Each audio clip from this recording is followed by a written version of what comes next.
Arsenal are going to win the league. Let's wrap this up, Kara. Come on. Please like, share, subscribe. On to the next episode.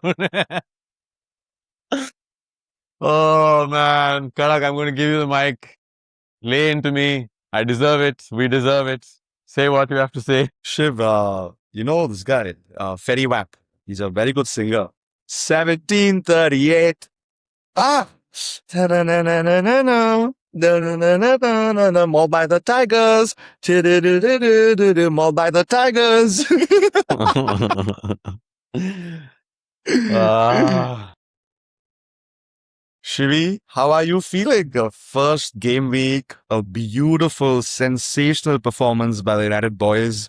Share some thoughts there in that 2-0 defeat at Hull. I mean, it's been 2 days now, so my feelings have settled a little bit.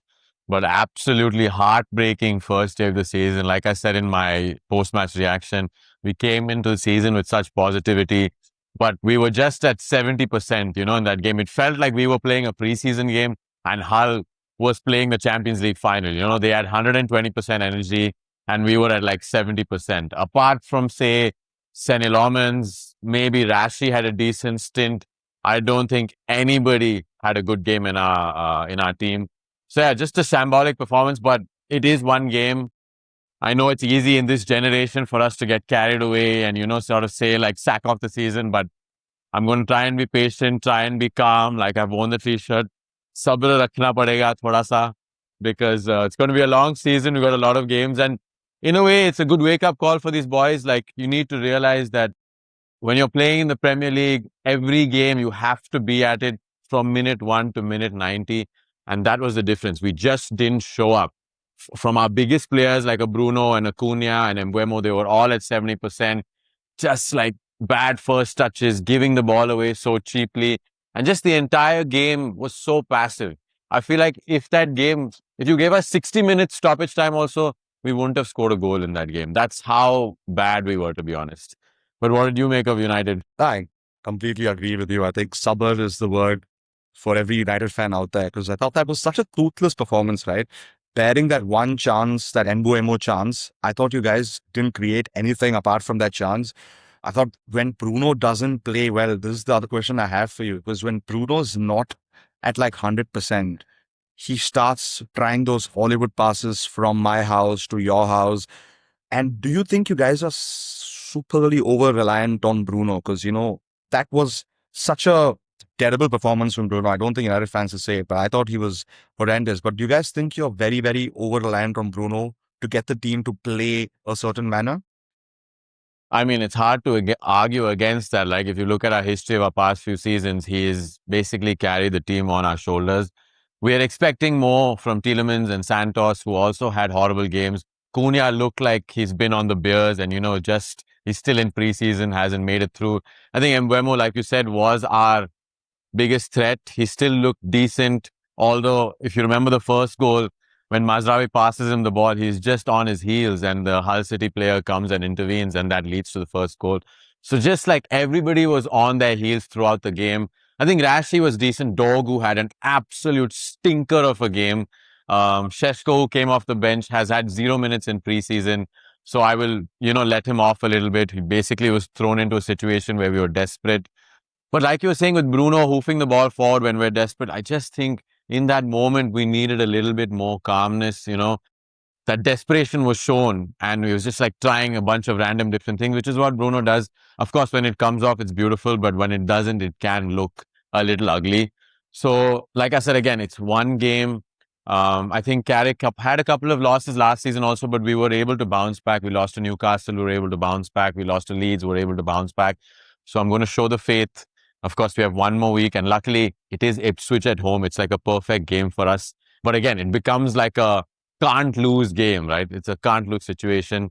I'd like Rashi to start next week based off what he did. I don't think Dogu painted himself in bright lights. So I'd like Rashi to start that game.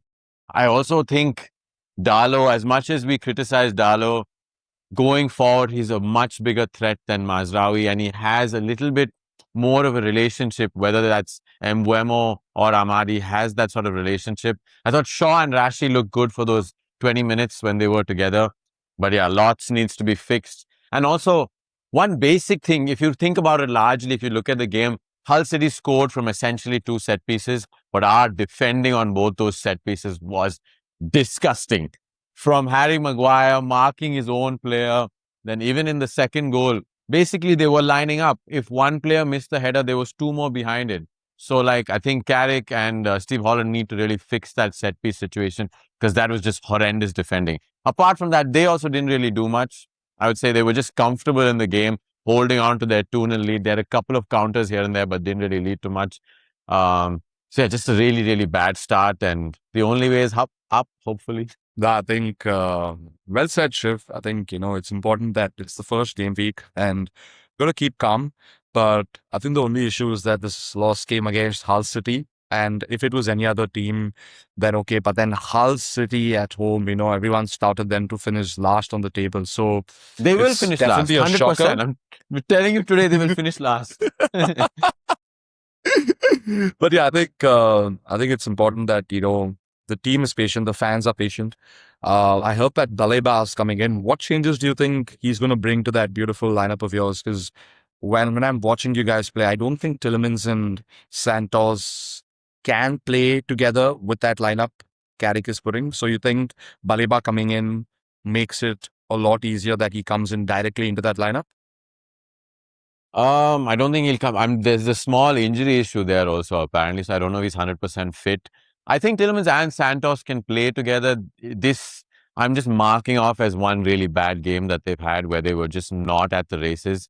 With Tielemans, I don't know, maybe he's a little bit of hangover from the World Cup, just not fully fit yet. Santos had a full preseason, but was just getting run ragged throughout that midfield. So he'll also need to step up. But I think, yeah, Baleba is more of an enforcer. He will win the ball back a lot more in midfield.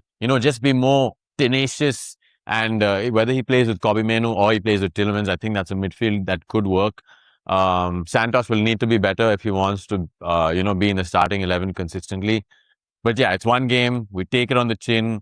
We'll take all the like you sang the song to us, mauled by the Tigers. We were genuinely mauled by the Tigers. But yeah, we got to move on from that. Let's move on to another team, which is your team, buddy. Decent result in the end, I guess. Going away to St James's Park, never an easy place to go. I think Victor Munoz saved you right in the end with. I think he had some good energy, and that's essentially what won you the penalty. But overall, what did you make of Liverpool's first game? No, I thought it was an exciting game. I thought Iriola's first game for Liverpool, and I thought the philosophy was there. Thought we pressed decently. I think the only decision where he definitely needs to make that change is remove Rio from right wing, because it genuinely felt like we're playing with 10 men. It's pretty obvious that he can't play that right wing role. Again, with respect to the goals we conceded, if you watch that goal, the first goal, Gravenberg has made a blunder there trying to pass it to Isak. If the ball would have gone to Sabos could have shot, or Sabos could have squared it to Isak. That could have been a goal. So it's all about the mistakes in game. I see that, people are blaming Szoboszlai and Gravenberg being so far up front. But I think that's the philosophy, right? Like it's we go in, we attack, we are direct, and we put in bodies in the box. And if you make mistakes on the ball, obviously off the ball, you need to run back. And Elanga, man, the band looked like he was Usain Bolt out there, Yeah. People are blaming Kirkes that, you should have done something. But then, brother, he just was so rapid, and I think that was the first goal, obviously, a mistake from Gravenberg. And even the second goal, another mistake from Gravenberg, where he just tried to backheel for no reason. Just imagine if he had just controlled the ball and passed it to Kirkes on the left side, retain the position back and try again. So these are all small things which I think Iriola will sort it out. Again, I feel like the pivot between Gravenberg and Szoboszlai is not the healthiest pivot I've seen. I feel like both of them like to be a lot more upfront. So there has to be, if Iriola came out and said that he doesn't see a number 6 changing that. So it's definitely a philosophy thing. So I feel like if Iriola can get in McAllister and figure out a position for Szoboszlai and Wirtz, I think that's the only issue I foresee, because he's trying to play Florian Wirtz in the middle in the number 10 role. But can Szoboszlai and Gravenberg play together? That's the $1,000,000 question. Hopefully he sorts it out. And another player, go on. Yeah. I was just going to say, essentially, both of those players are 8s, right? They're not really 6s. So a lot of games where, the game is stretched like a Newcastle game where they have Elanga and Wisa with that much pace. I think games like that is where you will struggle. But as you were going to mention, talk about Wirtz. As we started last season, is he really worth it? No, honestly, I think we've been way too kind to him and Isak. I think Neville has obviously said that multiple times, even said that last week. But then I feel like we need to give him at least a couple of more weeks under this new manager. I feel like he's going to come well. I thought he wasn't too bad. He was decent. He can do better. But obviously, when you're paying someone 120 million, you'd want him to be all guns blazing, want him to show that, he is the man for Liverpool to take that mantle of, say, the number 10 role. But I'd like to talk about us at right centre back, Jeremy Jacquet. I thought he was sensational, no preseason. The way he was passing the ball, cutting lanes, it just felt like a huge breath of fresh air. We had Konate there. Konate was kind of like, he couldn't pass the ball too well. But I think Jeremy Jacquet was great. And yeah, man, overall, to all, I take it. What did you make of it? What did you make of that beautiful game? Yeah, I think as we discussed in our preview also, Liverpool are not going to have the easiest of seasons. I think the midfield for me is a big problem to fix, especially in games, like I said, where it's going to be stretched. I think your right side also, and Gomo is a good player, but is that his position? And then you have Frimpong behind him. I think every team that is playing against Liverpool is going to look at that right side and be like, we can really get at them, Kirk as much as I don't think he was at fault, like you said, Elanga is just so fast, he could probably compete in the Olympics. Kirkes apparently was the fourth fastest player, in that sprint with Elanga. He was the fourth fastest player this game week. So it's just like, you just can't compete with someone that fast. So I think Kirkes is okay. As much as you criticize Cody Gakpo, I still think he finds a way to rack up numbers. So he is an important player for you guys. But I want to bring up your old nemesis, Caradona, as Jabi Alonso called him. He said, I think last night in MNF that the transfer window that you had last season is potentially one of the worst in recent history. What were your thoughts on Carragher's thoughts and just in generally about that statement? I think with Jamie Carragher, I think I need to just plead to Liverpool FC to ban him from entering that bloody stadium, ban him any interviews with Iriola, with anybody in that squad. He's an absolute nut job. He's so hypocritical. Comes in last week, has an interview with Iriola, says that, okay, listen, Iriola is like, I know I'm in Liverpool and you will start getting at us when we don't perform. And Carragher mentioned that, okay, no, we will wait. We will wait. We will wait. And then yesterday, he just forgot about what he said just for clickbaiting nonsense, had to speak about Liverpool, had to throw in Florian Wirtz under the bus. He doesn't have Salah right now, so there's Florian Wirtz as a scapegoat.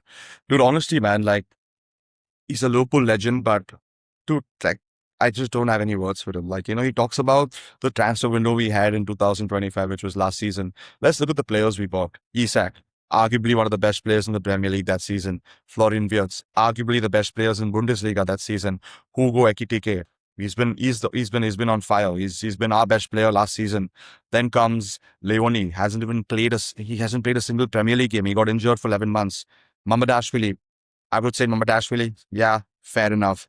Frimpong and Kirkes. Kirkes was the PFA left back of the year. He was part of the PFA playing 11. Now, you could say that it was arguably the worst transfer window, but then look at the players we have bought. We have bought in quality.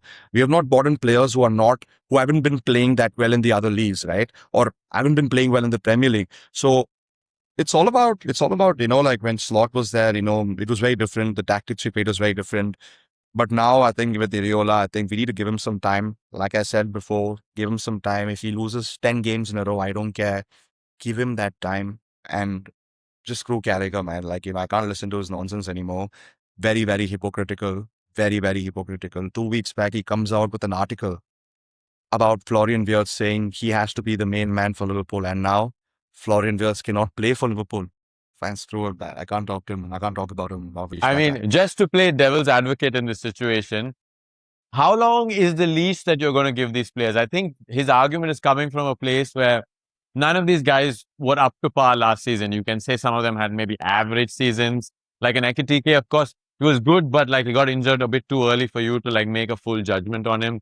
But none of them have been at the level that they were at their previous club, right? So I think that's part of his argument. So how do you respond to that? See, again, I think Isak got injured. He broke his leg. Akiteke tore his Achilles, which is arguably the worst injury ever for a sportsman. Florian Wirtz, new league, no complaints, well, I wouldn't say abysmal, below par last season. Has another season. Give him, motivate him. Positivity is important for players like this. I understand where Carragher's coming from, that he has to show up. It's been game week. It's game week 1. Like, it's at the St. James Park. We're not playing at Anfield.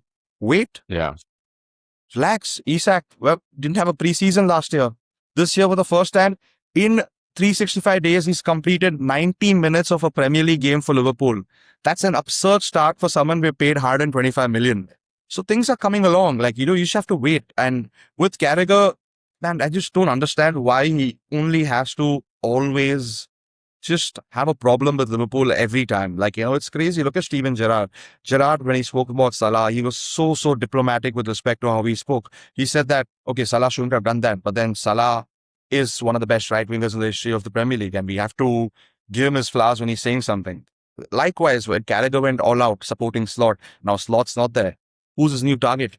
Florian Wirtz. Is it going to be Areola? So it's all about, I think we've mentioned this multiple times, Sky, clickbait. Man, I'm just tired, man. I'm tired. I just can't listen to this shit again.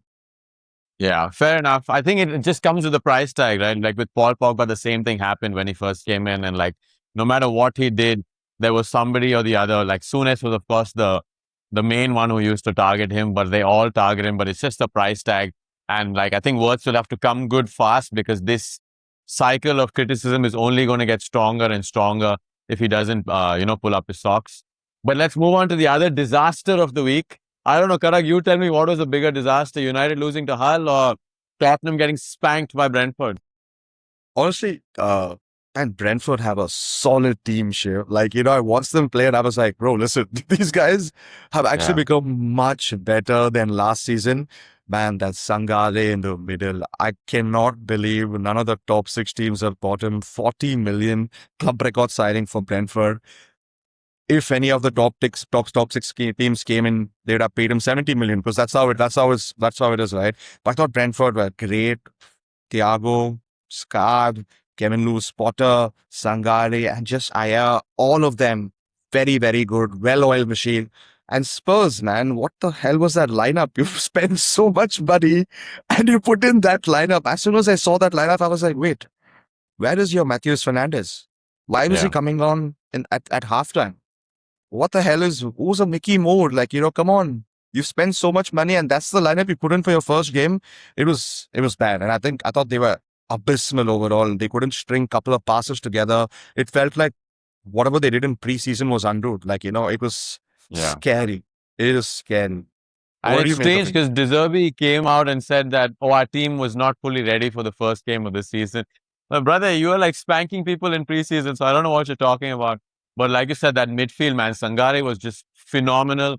To get him for 40 million, what shrewd business, right, from Brentford. And he basically competed against the midfield that is worth 185 million pounds, and he just showed them who is boss, right?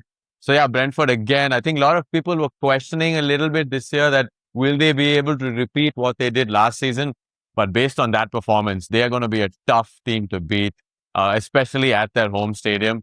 And yeah, with Spurs, again, I'm always confused where the goals are going to come from. Like in the preview we discussed, right? Solanke is not yet fully fit. Madison, again, is coming back to fitness. It's not yet fully there.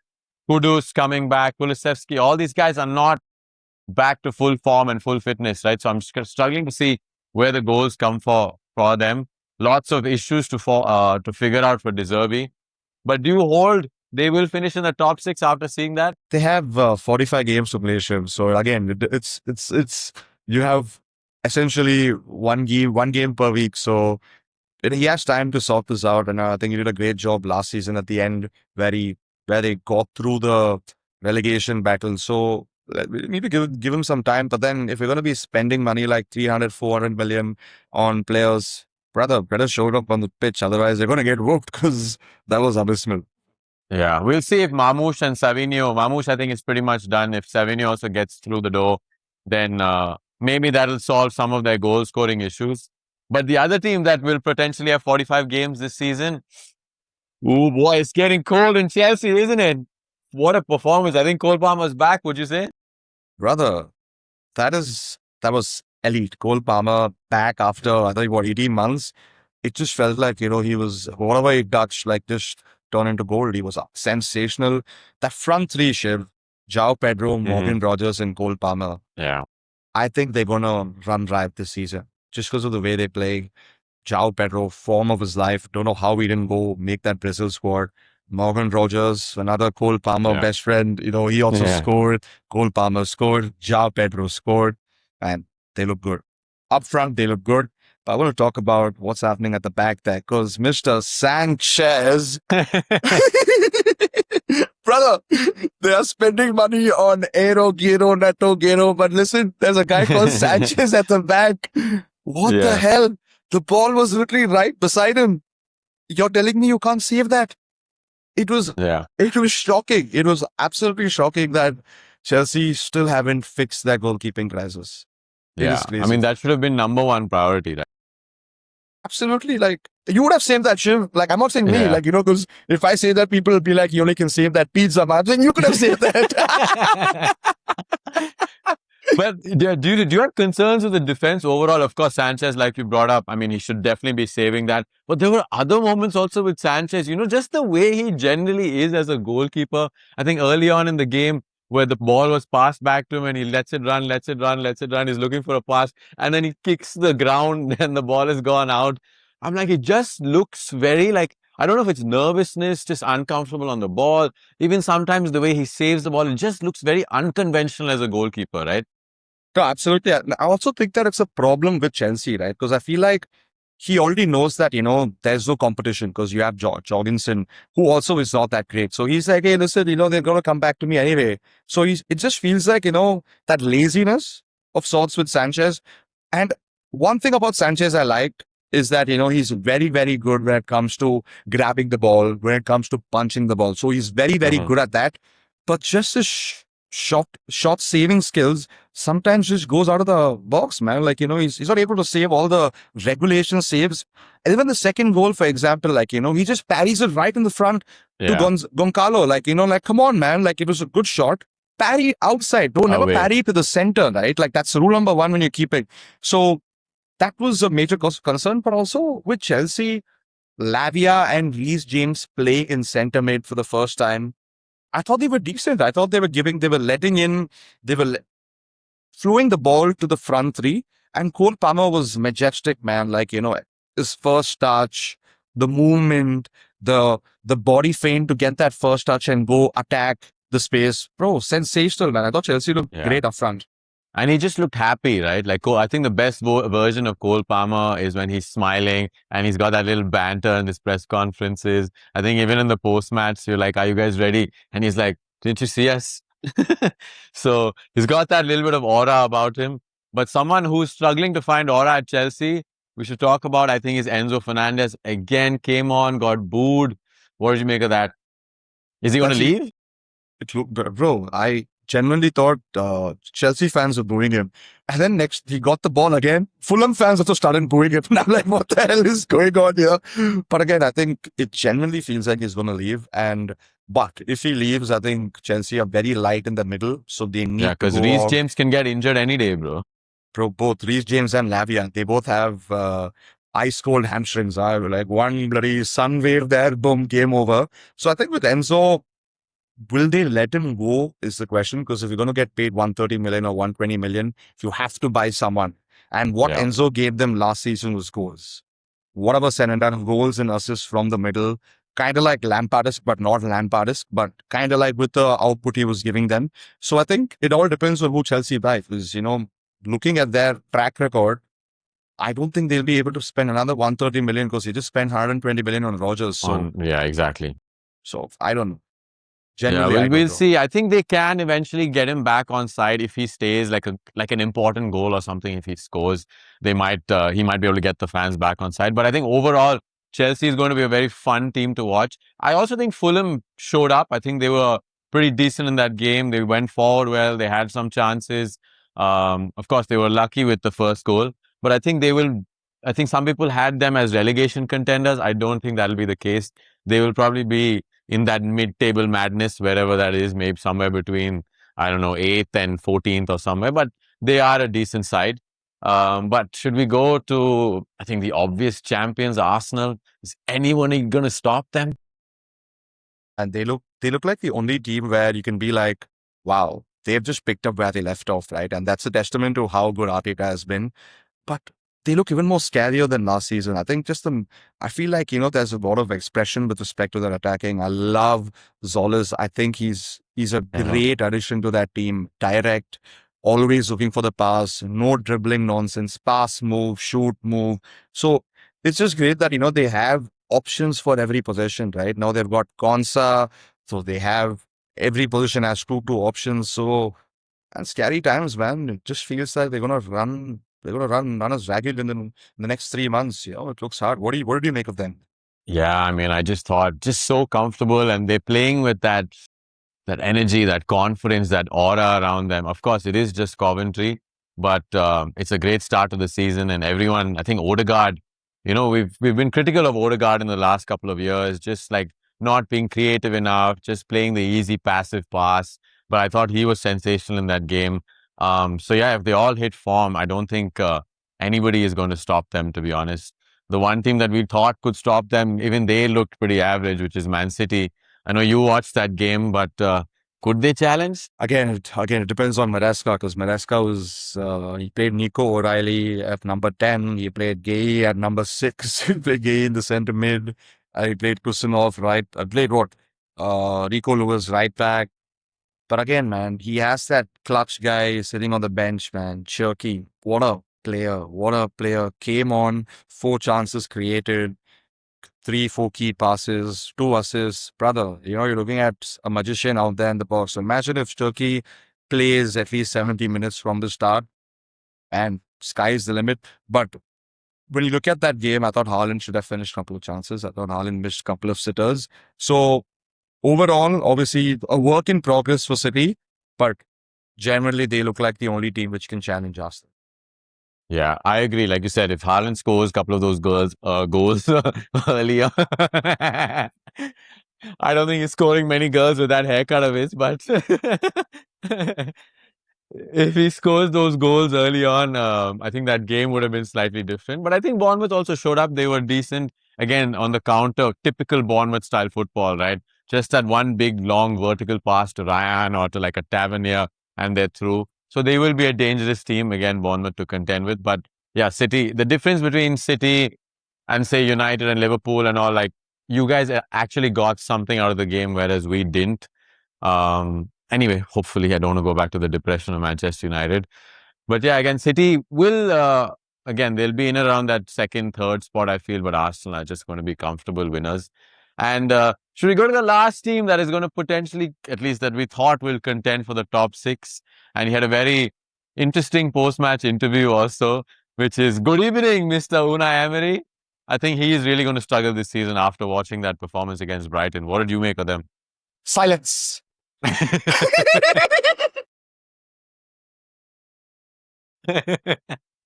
Man, his box office in the post match, dude, is just too good.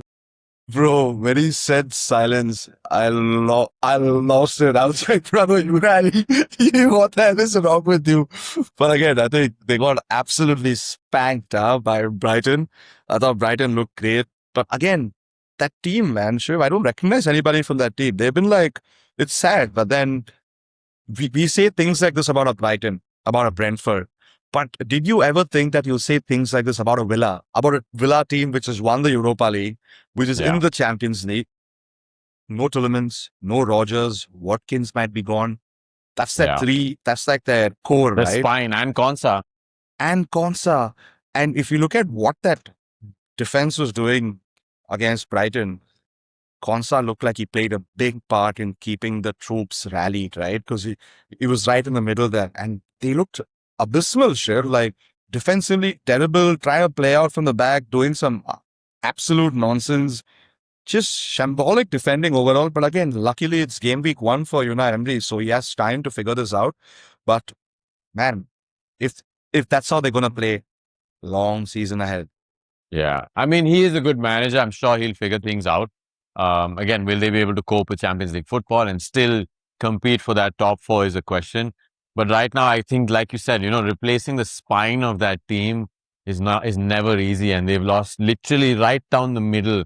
They've lost, like you said, Consart, Tielemans, Rogers, and maybe Watkins, right? So that's the entire spine of that team. So never going to be easy. We'll see what they do, if they can do some more business in the little transfer market. But I think Karak, overall, very fun weekend, I guess, I'm glad the Premier League is back. I mean, it was a gut-wrenching Saturday for me and for all United fans, but Premier League is back. At least our weekends are busy now. We've got the US Open also coming soon. So any final thoughts? Uh, just don't let Carragher into that Liverpool stadium again. That's my final Yeah. thought. Fuck him. But yeah, that's been the roundup of game week 1. United mauled by the Tigers. Liverpool somehow get a point at St. James's Park, and Arsenal are going to win the league. So yeah, guys, please like, share, subscribe, and we will catch you in the next one.